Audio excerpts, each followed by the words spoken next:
So after that first reading from Ecclesiastes, and then the Psalm, and then the Gospel, you could probably be forgiven if you just wanted to take a collective sort of sigh of, what is it all for? What does it all mean? If Ecclesiastes, if the preacher, if Solomon in that first reading doesn't show the signs of pessimism, I don't know who does. If he doesn't show the signs of depression, I don't know what depression is. I have seen everything that is done under the sun, and behold, all is vanity and a striving after wind. Just give up now, right? The French word, I think, is ennui. The French author Camus, I think, talked a lot about this sort of thing. Ecclesiastes, though written thousands of years ago, strikes a distinctly modern note, I think. This sort of absurdism of life. But even in the vanity of vanities, the refrain of this preacher, this man Solomon remains concerned with that most Hebrew of concerns. After all, he's the king in Jerusalem, right? So he remains concerned with that most Hebrew of all concerns. He remains concerned with justice. And he says, I hated all my toil, seeing that I must leave it to the man who will come after me. And who knows whether he will be a wise man or a fool? In other words, will this man deserve to inherit all that I am leaving to him? Is his inheritance a just outcome or not? All of these texts today are talking about work. And Solomon is commenting on the futility of work, labor during the day while the sun is hot. And then if that isn't bad enough, the terror that comes by night, either because of thinking about staying up, thinking about what is yet to be done, or maybe even the very question that he asks, who's going to inherit? What is all of this for?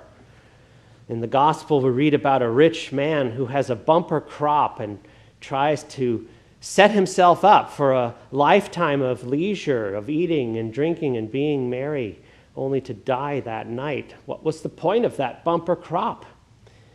I think that these readings are asking us to grapple and kind of come to terms with the fact that we won't necessarily get to know. We won't necessarily get to know what our life and our work means. We won't necessarily get to experience all of the value of our work. Jesus even confirms this when he says, take heed and beware of all covetousness. Paul refers to covetousness as idolatry. And I could simplify that and simply say something I'm sure you've all heard before, which is that we shouldn't be defined by our work, right? We shouldn't be defined by what we do for a living. We shouldn't let that define us. And Jesus goes on to say, a man's life does not consist in the abundance of his possessions either. So neither should we be defined by what we do, nor should we be defined by all that we have. Instead, Jesus asks us to be rich, but to be rich toward God. And then the gospel lesson for today ends. It doesn't really spell out what it means to be rich towards God. I think we could probably extrapolate from Paul's words to the Colossians what that might look like. Paul says, set your minds on things that are above, not on things that are on earth. And then he goes on to say, put to death, therefore, what is earthly in you, fornication, impurity, passion, evil, desire, and covetousness, which is idolatry. In other words, all the things one is tempted to do when one has too much time on his hands, right? That may be what it means to be rich toward God, to set all of those earthly riches aside. Maybe that's what it means. But I think there's more going on in these stories. I think what we're being asked to do by God, by Jesus in his teaching, in his parable, is to recognize that we can't be responsible for the results. The outcome is not up to us. We do not get to determine what things mean. We do not get to set a value on things. Now, this doesn't end with me simply saying, don't worry, be happy, right? But that's not the point of this sermon. I'm asking you to go further into it than that and ask yourselves, really, who is it that decides what is important in your life? Who sets a price on what your life is worth? Is it you? Is it your father, your mother? Is it the government? Who is it? Or is it God? Who determines the outcome? Who determines the results? That's what Solomon is really talking about. Yes, he's talking about the day-to-day, the manual labor, the blood, the sweat, and the tears, but really what's keeping him up at night is his concern about all of the output, the production, the wealth, the capital that's been created, and the possibility that that might go to someone who doesn't deserve it. And he finds that to be evil, to be unjust. And the gospel lesson begins with a very similar dispute between two brothers who are arguing over an inheritance, arguing over an estate. Presumably, their father has left them a large sum, and they're arguing about how to divide it. And maybe they are, given the fact that they're fighting with each other, not really worthy of this inheritance. And maybe that father went to his grave restless, having not slept at night because of his two worthless sons. And then Jesus says, I'm not going to be drawn into your dispute. I'm not going to settle this matter for you. In fact, I'm going to tell you a story that should be a warning to you. Let me tell you about a rich man who apparently has done no work at all, because it says not that he gained by his toil and his labor, but that his lands brought forth plentifully.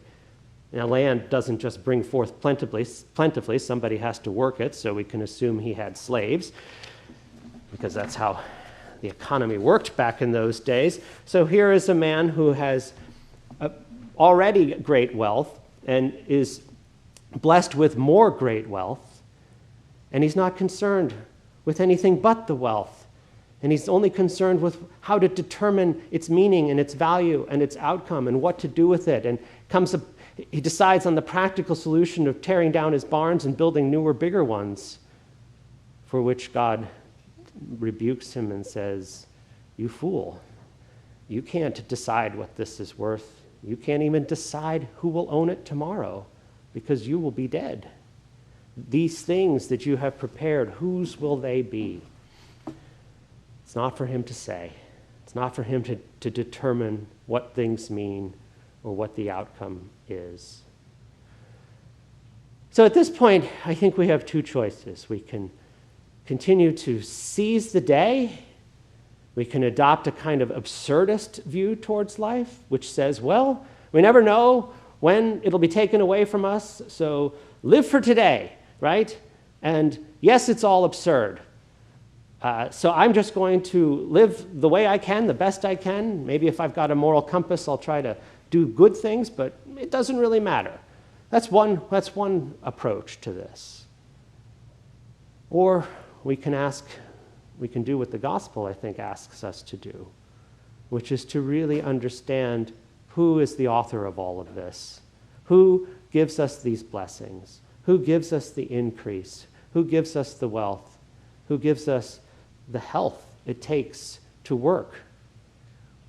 Who is it that does that? And then who is it that determines what all of our work means?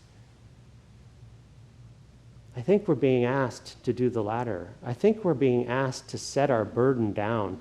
It's, after all, a great burden to carry, this burden of making the most of everything, of making the most of every day. Is that grace? Is that good news? Is that a word to really live by, make the most of every day?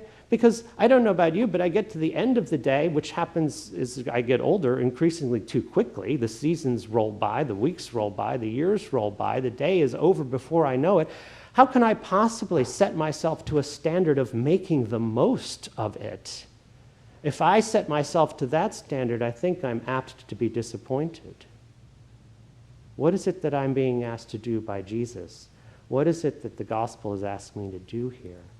And I think what God is asking us to do is to set that burden down. I don't determine what things mean. You don't determine what they mean either. Jesus reminds us of that. But he doesn't necessarily tell us what things mean either. This is an elusive answer. This is a question that we probably will get to spend eternity pondering. What do things mean? Before we get to the bottom, if we ever do. What Jesus reminds us, what the whole of Scripture reminds us, and these readings point to, is that there is a godly pattern for our work. There is a way of working that honors God and a way of working that does not. And the way of working that honors God is punctuated by rest. God doesn't burden us with the task of making meaning or of determining the outcomes. As I said, He determines what our work will mean. Instead, God gives us a weekly pattern of work and of rest. 6 days on, 1 day off. 6 years on, 1 year off. Fallow time, sabbatical. It's not just for university professors. This doesn't apply just to humans, but also to animals and even to the land itself. If you're looking for a Christian approach to ecology and helping the environment, start by taking the Bible at its word here when it says rest. Rest 1 day a week. And let the whole creation rest 1 year in 7. What if we did that? What if our whole culture were organized around that cycle of rest? What if every 7th day no planes flew, no cars ran? What if every 7 years the credit cycle was reset? What if all debt were forgiven? What if all leases were canceled? What if all property was restored? What if all the prisoners were set free? That's what the Bible asks us to do, to enter into that rest. Not to worry about the meaning and the purpose of everything, but to work according to God's pattern and to rest even as God rests. You know, early in the pandemic, it was said that the earth actually started to heal. We may have all been getting sick, but nature was getting better. And I've heard that contested since then, but it's a striking thing to think about. The earth was getting better because a forced rest was put upon it. There's a note of judgment in that to me, if you can see it, right? If we don't take the rest in the time that God provides for it to be taken, every 7th day, every 7th year, then nature herself will force rest upon us. We cannot hide from the Lord of the Sabbath. Even God rests, and so must His creation. One of the reasons we can rest is because Jesus has done the work of redemption for us. He's done that work for us on the cross. He has done the work of restoring meaning and purpose to our lives by restoring us to friendship with the author of meaning and the author of purpose. And this changes our approach to work. The Christian doesn't necessarily get to know what his work means, but he or she can know that his work is prophetic. Our work does not have to be full of meaning and purpose. It just has to be prophetic. So what is a prophecy? Well, a prophecy is not a fortune cookie, and a prophecy is not the winning lottery numbers. A prophecy is a promise from God. A prophecy is a promise that God makes to the human race, and God has promised to order all things for our good. Paul writes, all things work together for good to them that love God, to them who are called according to His purpose.